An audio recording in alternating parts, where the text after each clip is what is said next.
All over the world, millions of this nice, but it's not nice, very nice.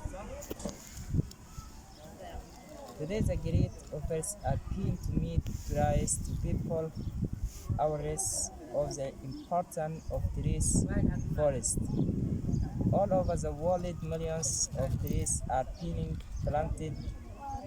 In the Sudan also we need the make the offers trees and also make them big. Using for the world population is now about 50 millions.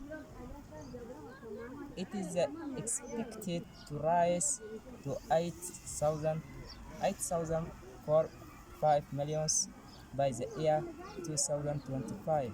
Most of this is increasing population will take place to developing developing countries.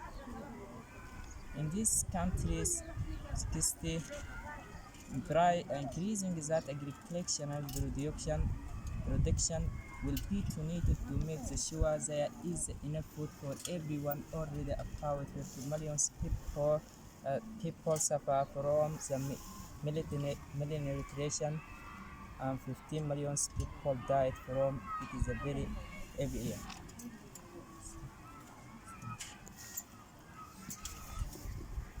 Yeah. If you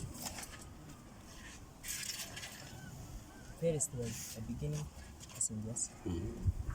The world face two major problem today: how to meet the needs of increasing population and how to provide the environment without health reducing environment. We will not be able to feed the people of world. Trees can help us to solve these problems. Wow. Yes.